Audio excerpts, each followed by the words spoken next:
Kisah Nabi Musa alaihi salam. Saat itu, Mesir dipimpin oleh Raja Fir'aun yang sangat kejam.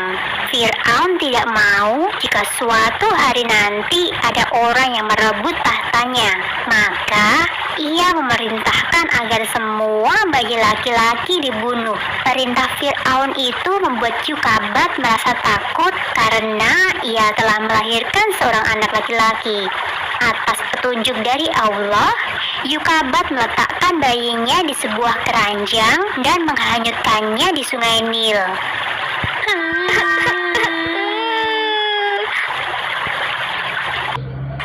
Yukabat meminta agar anak perempuannya, Maryam, mengikuti kemanapun adiknya terhanyut. Dan ternyata bayi itu hanyut ke arah istana dan ditemukan oleh para dayang. Mereka lantas menyerahkan bayi tersebut kepada ratu mereka. Istri Fir'aun yang belum dikaruniai anak lantas mengangkat bayi itu sebagai anak. Bayi itu kemudian diberi nama Musa.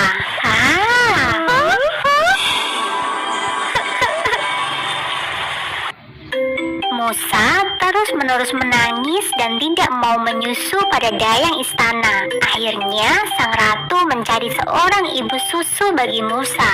Allah berkehendak mempertemukan kembali Yukabat dengan anaknya. Maka jadilah Yukabat sebagai ibu susu bagi Musa.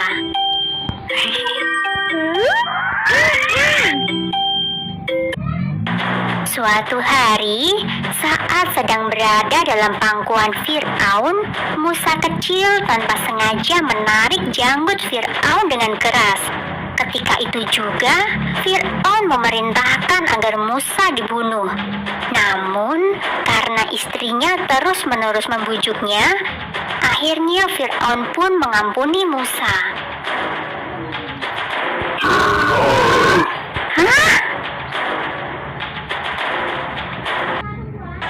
Musa dibesarkan dan dididik layaknya putra raja. Namun ketika ia dewasa, ia mulai sadar siapa dirinya. Ia bukanlah anak sang raja, melainkan anak seorang Bani Israel, kaum yang selalu ditindas oleh Fir'aun. Suatu hari, Musa melihat perkelahian antara seorang pemuda Bani Israel dengan pemuda dari suku Hipti atau suku Mesir. Saat hendak melerai, tanpa sengaja, Musa memukul pemuda kaum Hipti itu hingga tewas. Karena kesalahannya itu, Musa diancam dengan hukuman mati. Dengan bantuan dari seorang pengikut Nabi Ibrahim, Musa berhasil melarikan diri. Musa terus berjalan hingga ke kota Madian dan bertemu dengan Nabi Syu'aib. Dalam riwayat lain, Musa bertemu dengan anak saudara Nabi Syu'aib. Kemudian, Musa bekerja pada Nabi Syu'aib. Tak lama kemudian, Musa menikah dengan Syafura, anak perempuan Nabi Syu'aib.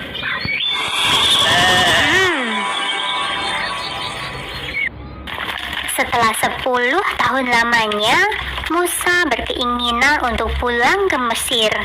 Maka ia pun mengajak istri dan kedua anaknya yang masih kecil. Saat malam tiba, Musa memutuskan untuk beristirahat dan membuat sebuah tenda di padang pasir. Musa kemudian pergi untuk mencari api hingga sampailah ia di Gunung Tur. Di sana, Musa melihat api tampak menyala di sebatang pohon berwarna hijau. Saat itulah sebuah suara terdengar. Itu adalah suara Allah. Allah telah mengangkat Musa sebagai nabinya dan mengutus Musa untuk menyadarkan Fir'aun beserta seluruh rakyat Mesir. Dari peristiwa itu, Nabi Musa dijuluki Halimullah yang berarti Nabi yang diajak bicara oleh Allah.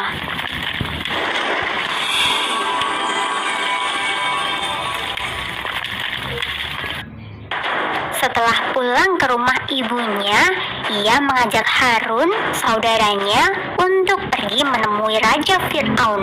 Mereka berdua telah mengemban tugas dari Allah.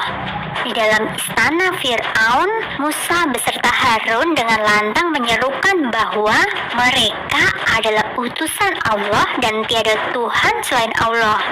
Fir'aun sangat marah mendengar hal tersebut. Ia kemudian meminta Musa untuk memberikan bukti bahwa ia benar-benar utusan Allah. Maka Nabi Musa pun menunjukkan mukjizatnya. Tongkat yang dipegangnya berubah menjadi ular dan tangannya berwarna putih bersinar. Sebenarnya Fir'aun merasa takjub, namun ia tidak mau mengakuinya. Fir'aun lantas menyebut Nabi Musa sebagai penyihir biasa.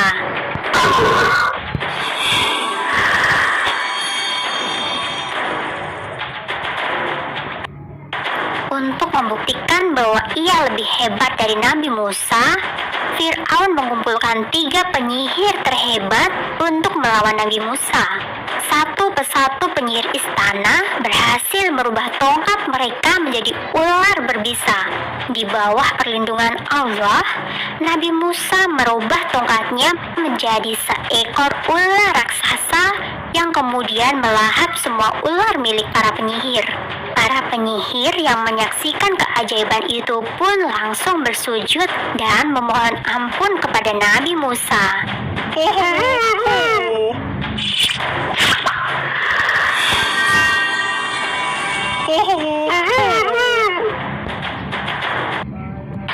Kedudukan Nabi Musa semakin kokoh di masyarakat Mesir.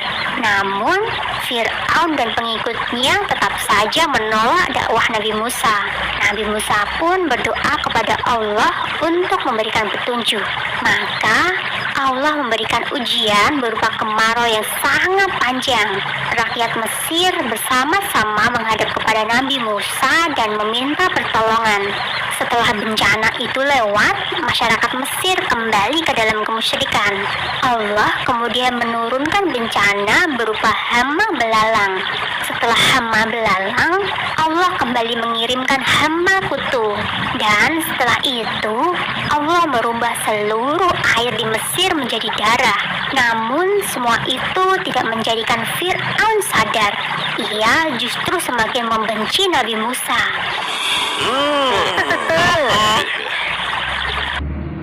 Keinginan Fir'aun untuk membunuh Nabi Musa tak dapat lagi dicegah. Ia kemudian memimpin pasukan besar untuk menyerang Nabi Musa.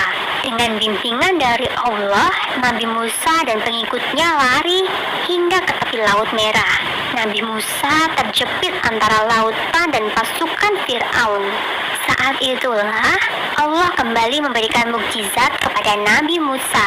Dengan pukulan tongkat Nabi Musa, air laut itu langsung terbelah menjadi 2. Terciptalah sebuah jalan bagi Nabi Musa dan pengikutnya.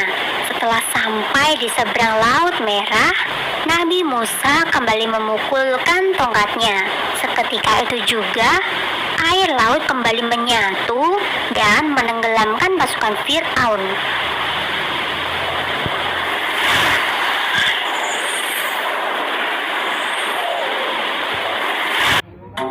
Nabi Musa dan Harun terus memimpin kaum Bani Israel ke arah Palestina. Ketika tiba di kaki Gunung Sinai, Allah kembali berbicara kepada Nabi Musa. Allah memerintahkan Nabi Musa untuk puasa selama 30 malam. Dan Nabi Musa diperkenankan untuk bertemu dengan Allah di puncak Gunung Sinai.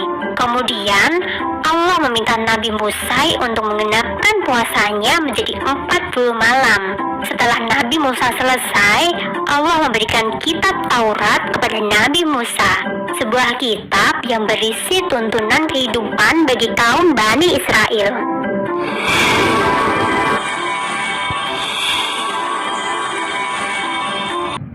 Tentang kelahiran Nabi Musa terdapat pada surat Al-Qasas ayat 4 yang berbunyi, "Dan kami ilhamkan kepada ibu Musa, susuilah dia, dan apabila kamu khawatir terhadapnya, maka jatuhkanlah dia ke sungai Nil.